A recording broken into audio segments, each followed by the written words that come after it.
Okay, I'm not even gonna stall. We have a lot to talk about here. This is some big news for Rainbow Six Siege. So let's just get straight into it. So Rainbow Six Siege Operation Silent Hunt is coming around March 3rd, I'm pretty sure. And it is going to be the first season of year 11, which is an amazing way to start off 2026 because with all the things that they have revealed for this year, it is no wonder that people are excited. So let's get into it. And I'm going to start with Ranked 3.0. The thing that everyone's been raving about is finally we're going back to form. Sort of.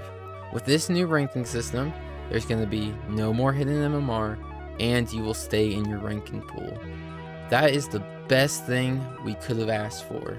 Because with the Ranked 2.0 system, you would pretty much queue into games with this hidden MMR, and it basically queued you with how well you were doing. But the big issue with this was you could be an Emerald, throw 2 games, and go down into Bronze lobbies, and then perform really well. You would just make back the elo that you lost. So it was kind of a iffy system, and they tried it for a few years now and it just didn't work out, so they're kind of going back to form with this one. The only critique I will say with it is that if the logo of the 3.0 system is what the ranks are going to look like in game, they're kind of mid at best. They're very simplified and I'm not sure what it's going to look like, but you know, they changed it last time they added the new ranking system, so it's very possible they'll change it this time. Okay, so Rank 3.0 was really cool, but we got a whole bunch more things to talk about that may not be as cool as the new ranking system, but still, they're really bringing things back to form and bringing back to what the core of Siege was and what made it good. So we'll talk about the new map and the new operator real quick. The new operator is going to be Solid Snake. I thought that was a joke when I first seen it. I was like, there is no way that one of the most iconic characters in video games is coming to Rainbow Six Siege. His ability is basically like a mini map of sorts. He can tell when there's cameras nearby and he can tell when there's enemies nearby. He's also one of the first operators with 2 abilities. He is able to also pick up items on the floor. These items consist of secondary gadgets like grenades, flashbangs, breach charges, and pretty much those standard things like that, and he can use them to his advantage. Being a 3-speed, 1 armor operator, he's pretty much the stealthiest character in this game. It's gonna be really cool to see him in game, but even better is the map that they're adding, the Calypso Casino. Now, I hope I didn't butcher that. I did not play much of Vegas, which is the map this is based off of. It's a casino map. So far from what I've seen, it looks cool, but it also looks very open, which might be a problem with just trying to attack on it. And what I will also say is that it's another tower map, which every time we've had a map that's been on top of a tower, it's always been kind of a flop. So hopefully that just doesn't happen again. But better news is that we're not getting repeat operators and we're not getting maps reworked. This is all new. So there's also a shield counter coming soon, which is codenamed Firework, and it looks very overpowered. So I'm gonna be very interested to see how they balance this, but he can pretty much shoot shields with an explosive and just kill a shield operator. I'm not sure how powerful it's going to be, but we'll see on that one. I'll go ahead and go over the Dokkaebi change since it's kind of the only thing left to do with operators. Dokkaebi is commonly banned and is commonly referred to as a little cracked in the game. So what they're going to be doing is reworking her gadget. Instead of calling every enemy operator at once, she will only call one enemy operator of her choice. Now, to me, I don't think I really like this change.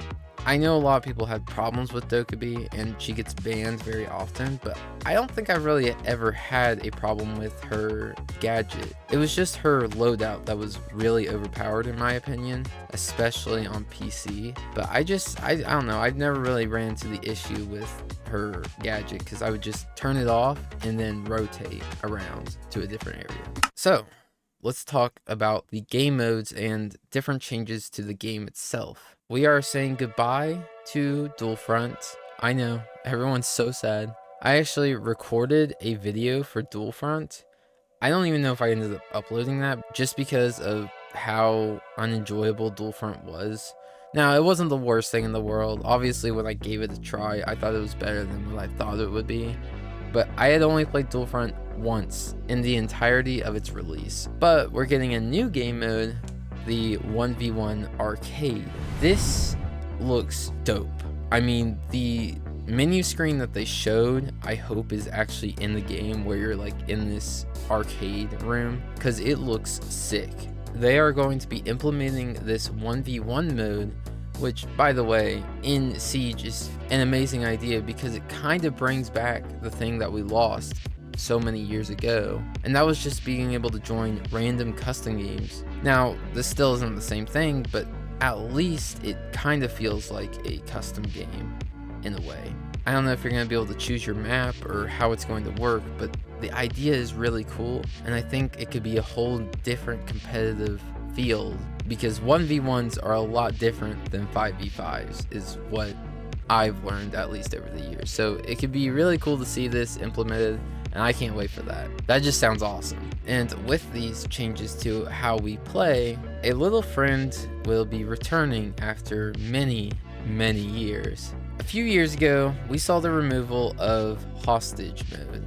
Hostage mode was always just a fun little gimmick game mode that we could play, and the removal of it was actually pretty unfortunate. But it will be making its return, and it will be making its return in rank, which is going to be so interesting to see. I used to love the hostage game mode. Now, it was definitely really hard for the attackers because to run into an objective and pick up a hostage is one of the hardest things to do when someone's just holding a pixel on site. But seeing the return of this game mode is going to be awesome, and I can't wait for that. A few other small changes that they will be adding is a champion leaderboard. This is for people who are champion, and if you place top 100 on this leaderboard, you will get a charm that basically shows your placement. It's a really cool idea. It actually rewards champion players for, you know, all the work they put into this game, and it's also expanding the competitive aspect of this game more, which is something they needed to do for a while. The problem with having everything put onto this ranked game mode is that everyone is clustered into this one bubble of playing just ranked.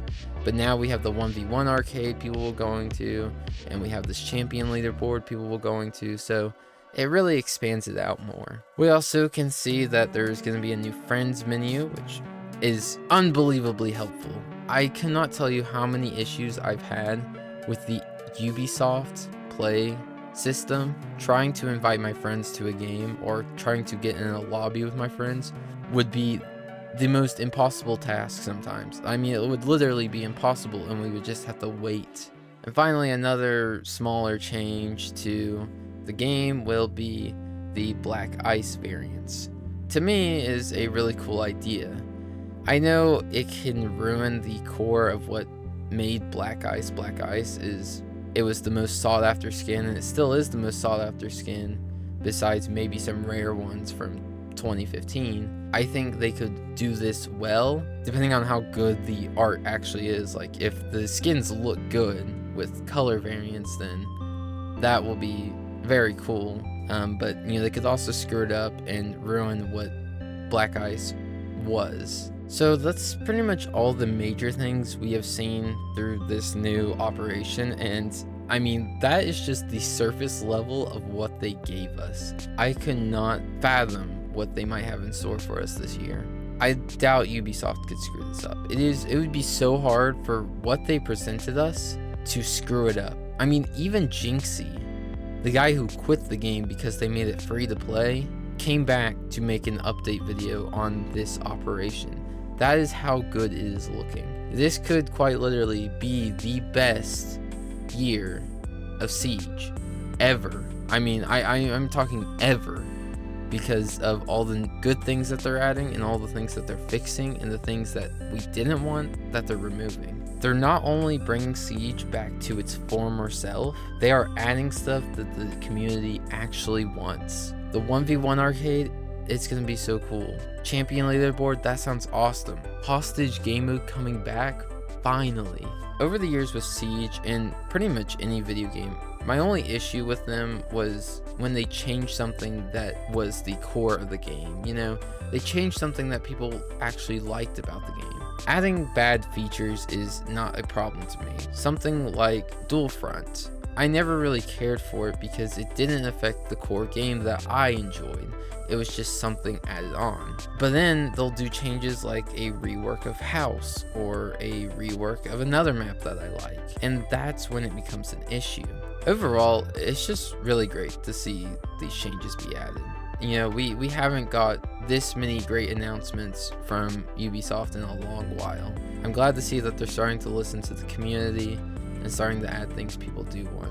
Hopefully they don't screw it up. Please, Ubisoft, I really want to enjoy this game like I did back in 2018 and 2016. Please, don't screw this up. Anyways, I will be uploading some more videos this week, or at least trying to. I've been screwing around with OBS and recording and editing, and it's all been just going wrong, but I promise you, I will get back to business. Anyways, see you guys later.